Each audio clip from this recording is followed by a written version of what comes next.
Salam, hər vaxtınız xeyir dostlar. Məlum bu gün 8 noyabr tarixində qələbəmizin 5 illiyi münasibəti ilə hərbi parad keçirildi və bu paradda bir sıra yeni alınmış silah sistemləri nümayiş olundu.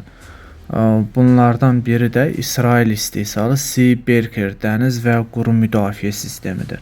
Sea-Berker sözü ingilis dilindən tərcümədə Sea dəniz, Berker isə qıran, məhv eləyən deməkdir. Sea-Berker uzun mənzilli qanadlı dəniz və quru müdafiə sistemidir.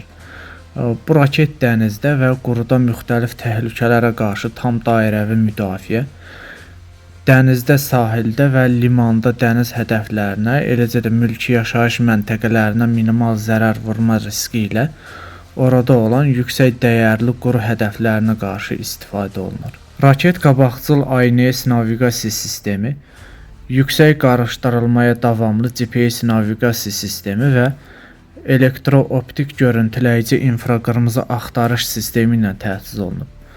Raket GPS siqnallarının olmadığı mühitlərdə elektron müharibə və aldatma vasitələrinə qarşı davamlıdır. Raket elektro-optik görüntüləyici infraqırmızı axtarış sistemi vasitəsilə terminal mərhələdə hədəfi tanıya, seçə və dəyişdirə bilir. İdarəetmə mərkəzindən raketə kursun dəyişdirilməsi, hədəfin dəyişdirilməsi, yeni hədəfin seçilməsi və tapşırığın ləğv edilməsi əmri iki tərəfli uzun mənzilli datalink vasitəsilə ötürülür.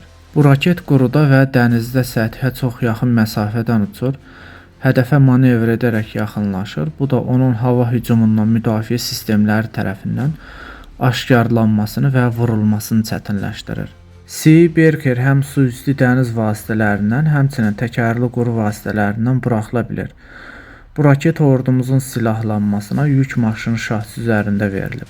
Bu raketin uzunluğu 4 metr, ümumi çəkisi 400 kiloqram, döyüş başlığının çəkisi 113 kiloqram, mənzili 300 kilometr təşkil edir.